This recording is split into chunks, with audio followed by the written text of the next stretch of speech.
Now, since it is September and we're gearing up for the fall and programming begins, programming like our Bible studies and our confirmation classes, thought perhaps it was appropriate for us to begin with a little bit of our Bible review. So if you can keep track, there are 66 books in our Bible, broken up into two testaments. There are 39 books in the Old Testament, otherwise known as the Hebrew Scriptures, and 27 books in the New Testament. Now, the majority of the Old Testament was written in the Hebrew language, and the majority of the New Testament written in the Greek language. So, does anyone know what language Jesus spoke? Aramaic. Interesting. Jesus did not speak primarily Greek. He spoke Aramaic. Very little of the New Testament is found in the Aramaic language. There are only 24 times in the New Testament that Aramaic words or terms of phrase are found. 3 of them are places like Golgotha or Gethsemane, and 12 are personal names like Barabbas or Cephas. Only 9 Aramaic words or terms of phrase actually appear in the New Testament that aren't names of places or people. And of those 9 phrases, only 7 are spoken by Jesus. For example, Abba. Jesus refers to God as Abba, Father, Daddy. And on the cross, Jesus declared, Eloi, Eloi, lama sabachthani. That is, my God, why have you forsaken me? When Jesus raised the little girl who had died, Jesus said to her, Talitha cum, that is, little girl, rise. And she did. Suffice it to say that when our Greek language New Testament records Jesus' words in Aramaic, we ought to pay attention. Jesus took the man aside in private, away from the crowd, and put his fingers into his ears. Then he spat and touched his tongue. Then looking up to heaven, Jesus sighed and said, Ephphatha, that is, be opened. And immediately his ears were opened and his tongue released, and he spoke plainly. Now some might say these Aramaic words, like Ephphatha, are recorded in scriptures because they serve like some kind of magic word, like abracadabra or hocus pocus. And with the magic words, God heals. But the truth is that with these Aramaic words, as special as they are, they're simple words that help us to see who God is and what it is that God is doing. Talitha cum, Abba, Ephphatha, little girl, rise. Daddy, be opened. Our God is intimate, like a loving parent, Abba. Our God offers us healing and new life, Talitha cum. And God invites us to be opened, Ephphatha. God calls us to be opened and releases us from that which possesses us. But how can God open us up if we're not open ourselves? Now, try as we might, we are all too often not open. We close our minds about things. We enclose God in a box in our minds. Now, whether we be liberal or conservative, we close our minds to our own beliefs sometimes, and we're not open to the other. We respond to certain people prejudicially, stereotyping people over that which they have no control. Whether it's sex or class or ethnicity, sexual orientation, we struggle to be open to the other. And of course, a significant example for us is racism. If we're honest with ourselves, we have said things or thought things or just acted differently around or about individuals because of their race. We've all learned racism in our lives. And that racism just simply can't be unlearned. Now, I've said it before, I consider myself to be a recovering racist. I refuse to write off my prejudicial past, my racist past. And I can recognize and act upon those racist thoughts now. But I still need to remind myself that God's love extends to all people. So I choose to recognize my sin and to repent of it and ask God, to open me up, to be opened to the other, Ephphatha, whoever that other person might be. Sometimes it's a struggle, and it's a struggle that I'm sure you all deal with as well. But we are not alone in that struggle. Jesus himself struggled with openness and racism. This Syrophoenician woman helped Jesus himself be opened, Ephphatha. Not magic words, but God's call for all humanity.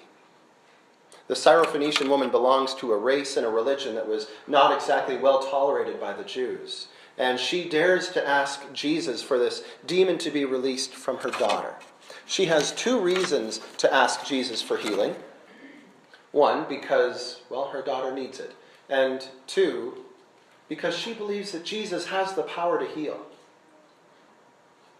She also has plenty of reasons not to ask Jesus for healing. Well, Jesus is a Jewish healer, so she's the wrong gender, she's the wrong race, the wrong religion, and her daughter has a demon to boot. Plenty of reason not to ask Jesus for help. But she asks him anyway. She asks Jesus for help. And he called her a dog. Let the children be fed first, for it is not fair to take the children's food and throw it to the dogs. It was probably a common insult that Jews would give to Syrophoenician people. A dog, or kunarios in the Greek. But this word, it's not just a mere insult. This conversation that they had was driven by sexism, by racism, and by prejudice. Now, dogs 2,000 years ago, you may know, were not exactly the lovable pets that they are today. And of course, women were certainly not regarded as being equal with men. Jesus did not call this Syrophoenician woman a pretty puppy. Jesus was calling her a female, scavenging, begging dog. I think and believe that the equivalent in our English language would be calling someone the 5-letter word that we use for a female dog, with a racial slur before it. I won't say the words out loud. I like my job. I want to keep it. But I think you know some of these insult, cuss word, racial slurs that I'm talking about. And the fact that in these couple of moments we've been able to think of some of these insult slurs should be proof enough that we have all learned racism. That we've all learned these tendencies. And that we can too easily hold these prejudices. It's time for us to recover from our racism and our prejudice. Jesus did. Jesus recognizes, remembers, and relearns that perhaps, and even in that moment of clarity with this woman, that God's salvation, God's healing, God's love are not just for the Jews, but they are for all people. Because after this encounter, Jesus moves on to a non-Jewish territory, engages in ministry with the Gentiles, with the non-Jews, giving hearing and voice back to a non-Jew who was deaf and had a speech impediment. Ephphatha, be opened. Now, I will say it is very dangerous to try and imagine what was going on in Jesus' mind. After all, Jesus is God in the flesh. And we can never say with any kind of certainty what Jesus was thinking or what Jesus was feeling. It's kind of dangerous to do that. But I wonder if Jesus knew all along that his love, his salvation, his healing was for all people, but perhaps he needed a reminder. A reminder that this Syrophoenician woman gave him. Like Jesus, maybe we too know deep down in our hearts that God's love and peace and forgiveness is for all people. But maybe we too need that reminder.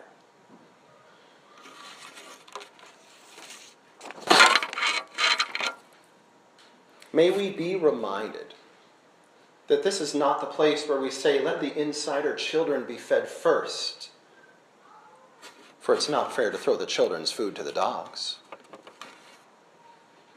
May we be reminded that this is not the place where preference goes to the cultural or ethnic insider, or religious insider for that matter.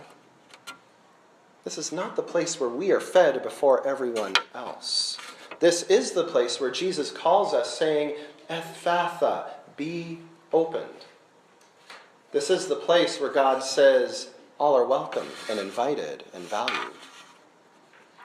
This is the place where we invite all people, insiders and outsiders alike, to be fed at this table.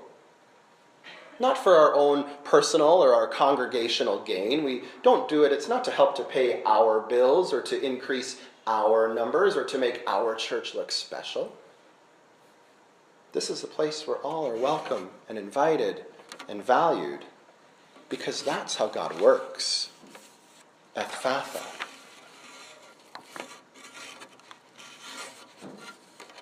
For deep down we know God's love is for all people. People with speech impediments, women and men, all races, all ethnicities, all religions, Syrophoenician women, all sexual orientations, even and perhaps especially all refugees.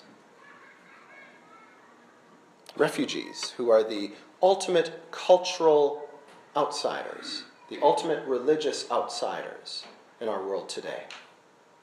All 19.5 million of them. I'm sure many of you saw the image this week of the 3-year-old boy, Alan Kurdi, a Syrian refugee, lying dead on that Turkish beach. It's absolutely heartbreaking to think that there are people in our world who have no choice but to flee their homeland because of the imminent threat or reality of violence. How many refugees are turned away at borders? How many refugees don't make it? Remember, Jesus too was a refugee. Now, I can't get that image of that 3-year-old boy out of my mind. Perhaps you're like me and you never want to see that image again. Perhaps some of us might even close our minds to this reality of the refugee crisis and saying that it doesn't apply to us. Ephphatha, be opened. The refugee crisis is our crisis. The truth of God's love is that God's love is just as strong for you and for me as it is for the millions of refugees out there, like Alan, that 3-year-old boy. The truth of being a child of God is that while you and I are no greater, no lesser than any other, Alan, that little boy in that photo, he's my equal, he's my brother. And so are the other 19.5 million refugees around the world. Now, perhaps you've heard, our church has been challenged. The Evangelical Lutheran Church in Canada has taken on a Reformation challenge as we approach the 500th anniversary of the Reformation. And part of this challenge is for our national church to sponsor 500 refugees. That might sound daunting. It works out to about 1 refugee for each congregation. That might still sound daunting. So let's start small and then look big. Let's start with ourselves. Ephphatha, be opened. Jesus, a refugee himself, was opened by this Syrophoenician woman, opened to the people that Jews considered to be the ultimate outsiders. Ephphatha. Let us ask God to be opened to those that we consider outsiders. Let us ask God to be released from that which prevents us from being opened. Even Jesus needed to be opened, to be reminded that his ministry extends beyond the Jews.